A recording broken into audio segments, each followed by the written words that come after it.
Hi friends, எல்லாருக்கும் வணக்கம். இந்த வீடியோவில் நம்ம எதை பற்றி பார்க்க போகிறோம்னா, குரூப் டிக்கான நோட்டிஃபிகேஷன்ஸ் விட்டுருக்காங்க. இதற்கான வேலைகள் என்ன மாதிரிலாம் இருக்கலாம், யாரெல்லாம் என்ன மாதிரியான வேலைகள்லாம் தேர்ந்தெடுக்கலாம், எந்த மாதிரி வேலைகள் நமக்கு தேர்ந்தெடுத்தால் சீக்கிரமாக நமக்கு ஜாப் கிடைக்கும் அப்படின்றத பற்றி தான் பார்க்கலாம். இதை யாரெல்லாம் அப்ளை பண்ணலாம், பாஸ் ஆக என்ன மாதிரியெல்லாம் படிக்கலாம், எவ்வளோ வேக்கன்சிஸ் கொடுத்துருக்குறாங்க அப்படின்றத பற்றி தான் நம்ம இந்த வீடியோவில் பார்க்க போகிறோம். நம்ம சேனலை நீங்கள் ஃபஸ்ட் டைம் பார்க்குறீங்க அப்படின்னா கண்டிப்பாக சேனலை சப்ஸ்கிரைப் பண்ணிட்டு பாருங்கள்.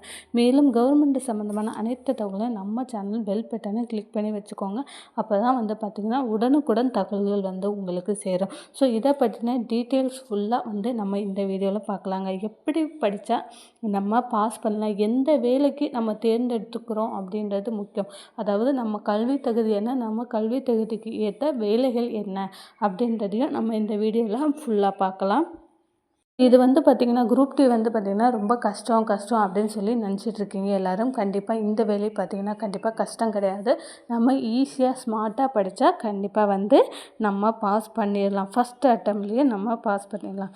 அது என்ன மாதிரி அப்படின்றத பற்றி தான் நம்ம இந்த வீடியோவில் பார்க்க போகிறோம்.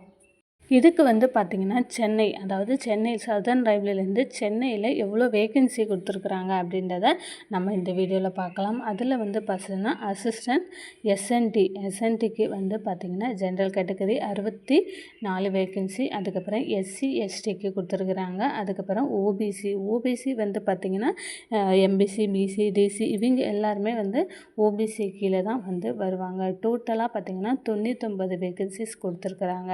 அதுக்கப்புறம் அசிஸ்டன்ட் ஒர்க் ஷாப்புக்கு மெக்கானிக்கல் டிபார்ட்மெண்ட், இதுக்கு பார்த்திங்கன்னா 445 வேக்கன்சிஸ் கொடுத்துருக்குறாங்க. இதே ஜென்ரல் கேட்டகரிக்கு 144 வேக்கன்சிஸ் கொடுத்துருக்குறாங்க. அதுக்கப்புறம் பார்த்திங்கன்னா ஒர்க் ஷாப்பு, அசிஸ்டன்ட் பிரிட்ஜு, கேரேஜி, இந்த மாதிரி கிட்டத்தட்ட பார்த்திங்கன்னா சென்னையில் மட்டுமே 2694 வேக்கன்சிஸ் கொடுத்துருக்குறாங்க. இதில் பார்த்திங்க அப்படின்னா நீங்கள் 10th முடிச்சிருந்தாலே தாராளமாக இந்த வேலைக்கு அப்ளை பண்ணலாம். 10th டிகிரி ஐடி நீங்கள் என்ன முடிச்சிருந்தாலுமே இந்த வேலைக்கு அப்ளை பண்ணலாம். இது பார்த்திங்கன்னா குரூப் 4 விட ரொம்ப ஈஸியான ஒரு எக்ஸாம் தான். இதற்கு நீங்கள் எதெல்லாம் படிக்கணும் பார்த்திங்கன்னா குரூப் 4 பொறுத்தளவில் நம்ம 6th to 10th நம்ம ஸ்கூல் புக் படிப்போம். இதில் பார்த்திங்கன்னா சிபிஎஸ்சி புக்கு நீங்கள் படித்தாலே போதும். அதுவே பாஸ் ஆகிறதுக்கு ஈஸியான வழி. 10th முடிச்சிருந்தாலே ஈஸியாக கிடச்சிடும். இதே உங்களுக்கு ப்ரமோஷன், இன்க்ரிமெண்ட் இதெல்லாம் தேவை அப்படின்னா கண்டிப்பாக நீங்கள் டிகிரி முடிச்சிருக்கணும். இதில் பார்த்திங்கன்னா நெக்ஸ்ட் லெவல் நீங்கள் ஸ்டேஷன் மாஸ்டர்ஸ் அந்த மாதிரி நீங்கள் வேக்கன்சிஸ் ப்ரமோட் பண்ணுவாங்க உங்களை. இதில் ஈஸியாக நீங்கள் பாஸ் ஆகக்கூடிய ஒரு டிபார்ட்மெண்ட் அப்படின்னு பார்த்திங்கன்னா பாயிண்ட்ஸ்மெண்ட் டிபார்ட்மெண்ட்டில் பார்த்திங்கன்னா வேக்கன்சிஸ் எப்போதும் அதிகமாக தான் கொடுத்துருப்பாங்க. கிட்டத்தட்ட 199 வேக்கன்சிஸ் பார்த்திங்கன்னா பாயிண்ட்ஸ்மெண்ட் கொடுத்துருக்காங்க. இதே ட்ராக் மெயின்டெனராக இருந்தீங்க அப்படின்னா உங்களுக்கு 1129 வேக்கன்சிஸ் கொடுத்துருக்குறாங்க. ஸோ நீங்கள் விருப்பப்பட்ட ஜாப்பை நீங்கள் அப்ளை பண்ணலாம். விருப்பப்பட்ட வேக்கன்சிஸ்க்கு இதுதான் நீங்கள் ஃபஸ்ட் டைம் அட்டன் பண்ணுறீங்க, அதாவது குரூப் டியை பற்றி எனக்கு எதுவுமே தெரியாது, இல்லை குரூப் 4 படித்ததில்லை, நான் எதுக்குமே படித்ததில்லை, நான் இப்போ தான் ஃபர்ஸ்ட் டைம் கவர்மெண்ட் ஜாப்பை ட்ரை பண்ணுறேன், இல்லை கவர்மெண்ட் ஜாப்புக்கு எக்ஸாமுக்கு நான் படிக்க போகிறேன் அப்படின்னு நினைக்கிறவங்க பார்த்தீங்க அப்படின்னா பாயிண்ட்ஸ்மெண்ட்க்கு நீங்கள் அப்ளை பண்ணுங்கள். இதில் பார்த்தீங்கன்னா ப்ரொமோஷன்ஸ் உங்களுக்கு அதிகமாக இருக்குது. அதாவது 2 years 1 3 years 1 பார்த்தீங்கன்னா உங்களுக்கு ப்ரமோஷன்ஸ் அதிகமாக இருக்கும். நீங்கள் விமனாக இருந்தீங்கன்னா உங்களுக்கு எல்லா டிபார்ட்மெண்ட்லேயுமே செட் ஆகும். இருந்தாலும் பாயிண்ட்ஸ்மெண்ட்க்கு ட்ரை பண்ணி பாருங்கள். இதற்கான எலிஜிபிலிட்டி அப்படின்னு பார்த்தீங்கன்னா கண்டிப்பாக 10th ஆர் ஐடிஐ, அதாவது 10th நீங்கள் முடிச்சிருந்தாலே போதும். இல்லை டிகிரி ஹோல்டராக இருந்தீங்க அப்படின்னா நீங்கள் தாராளமாக அப்ளை பண்ணலாம். மென்னாக இருந்தீங்க அப்படின்னா எல்லா இதுவுமே ட்ரை பண்ணி பாருங்கள். ஏன்னு பார்த்தீங்க அப்படின்னா இன்ஜினியரிங் டிபார்ட்மெண்ட் இருக்குது, மெக்கானிக்கல் டிபார்ட்மெண்ட் இருக்குது. உங்களுக்கு எந்த டிபார்ட்மெண்ட் பிடிக்குதோ அந்த டிபார்ட்மெண்ட்டை சூஸ் பண்ணுங்கள். மோஸ்ட்லி பார்த்தீங்கன்னா சதர்ன் ரயில்வே நீங்கள் டிக் பண்ணீங்க அப்படின்னா சென்னை ஆர் தமிழ்நாடுக்குள்ளே எங்கே வேணால் வரலாம். இல்லை நார்த்தன் அந்த மாதிரி நீங்கள் போகிறீங்க அப்படின்னா டெல்லி, இல்லை நார்த் சைடு நீங்கள் ஒர்க் பண்ண நீங்கள் தயாராக இருக்கிறீங்க அப்படின்னா நீங்கள் தாராளமாக பண்ணலாம். உங்களுக்கு ஸ்டார்டிங் சேலரியை பொறுத்த அளவில் 30,000 to 35,000 வரை வரும். இதில வந்து பார்த்தீங்க அப்படின்னா, உங்களுக்கு ரென்டல் அலவன்ஸ், அப்புறம் டிரான்ஸ்போர்ட் அலவன்ஸ் அந்த மாரி நெறைய விஷயங்கள் வந்து நெறைய பெனிஃபிட்ஸ் வந்து இருக்குது. ஆனா, நம்ம வந்து இந்த எக்ஸாம்லாம் பாஸ் பண்றது ரொம்ப ரொம்ப முக்கியமான ஒரு விஷயம். அதாவது குரூப் 4 லெவலுக்கு நீங்க வந்து படிக்க தேவையில்ல. இது வந்து குரூப் 4 வந்து கடல் மாரினா, இது வந்து குளம் மாரி தான் வந்து ரொம்ப கம்மியான சிலபஸ் தான் இருக்கும். ஆனா, நம்ம வந்து அ ஹார்ட் ஒர்க் பண்ணி படிக்காம, ஸ்மார்ட் ஒர்க் பண்ணி படிக்கணும். அதாவது ஒரு சம் எடுத்துக்கிட்டீங்க அப்படின்னா, அதில வந்து நீங்க வந்து பார்க்கறது நீங்க ஆன்சர் பண்ணாம, அதில வந்து ஸ்மார்ட்டா எப்படி ப்ளே பண்ணலாம் அப்படின்னு நினச்சு, ஸ்மார்ட் ஒர்க் பண்ணி நீங்க ஸ்மார்ட்டா படிச்சீங்க அப்படின்னா வந்து, கண்டிப்பா இந்த எக்ஸாம்ல நீங்க பாஸ் ஆயிடலாம். இதற்கான ஃபுல் டீட்டெயில்ஸ் வந்து நான் உங்களுக்கு சொல்றேன்.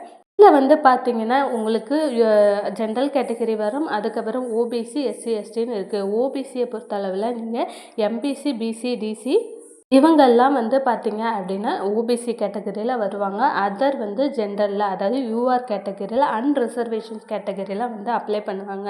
இதே நீங்க எம்பிசி, பிசி, டிசியா இருந்தீங்கன்னா, கண்டிப்பா வந்து நீங்க ஓபிசி கேட்டகரியில அப்ளை பண்ணீங்க அப்படின்னா, உங்களுக்கு ரிசர்வேஷன் கிடைக்கும். ஓபிசி எப்படி பண்ணுறது? ஓபிசி அப்படின்னா, உங்களுக்கு அதற்கான சர்டிஃபிகேட் வந்து நீங்க குடுக்கணுமா இருக்கும். கண்டிப்பா அதற்கு அப்ளை பண்ணாதவங்க, ஓபிசி சர்டிஃபிகேட் இல்லாதவங்க கண்டிப்பா உங்க பக்கத்துல உள்ள இ-சேவை மையத்துல பண்ணுங்க. உங்களுடைய ஃபோன்லயோ இல்ல லேப்டாப்லயோ பண்ணீங்க அப்படின்னா, எரர் ஆச்சு அப்படின்னா மீண்டும் மீண்டும் அப்ளை பண்ற மாரி இருக்கும். அதனால வந்து உங்களுக்கு பக்கத்துல உள்ள ஒரு இ-சேவை மையத்துல போய் பண்ணீங்க அப்படின்னா ஈஸியா பண்ணிடலாம்.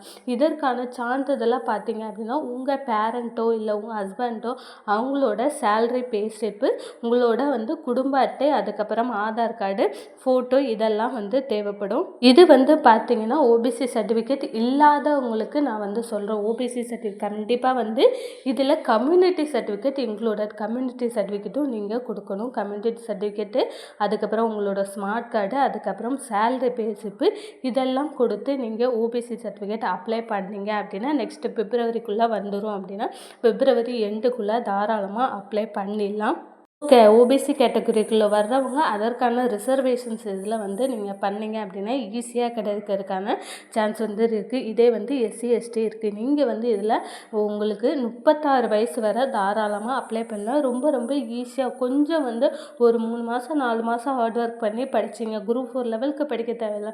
இதில் கம்மியாகவே படித்தா போதும். ஆனால் வந்து கொஞ்சம் ஹார்ட் ஒர்க் பண்ணி படிச்சிங்க அப்படின்னாலே கண்டிப்பாக இந்த எக்ஸாமில் பாஸ் பண்ணிடலாம். இதில் மேக்ஸு, ஜென்ரல் அவேர்னஸ், அப்புறம் வந்து சயின்ஸ் அப்படின்னு நிறைய பார்ட்டாக 4 பகுதிகளாக இருக்குது. அதற்கான ஃபுல் டீட்டெயில்ஸ் வந்து நான் நெக்ஸ்ட்டு வீடியோவில் போடுறேன்.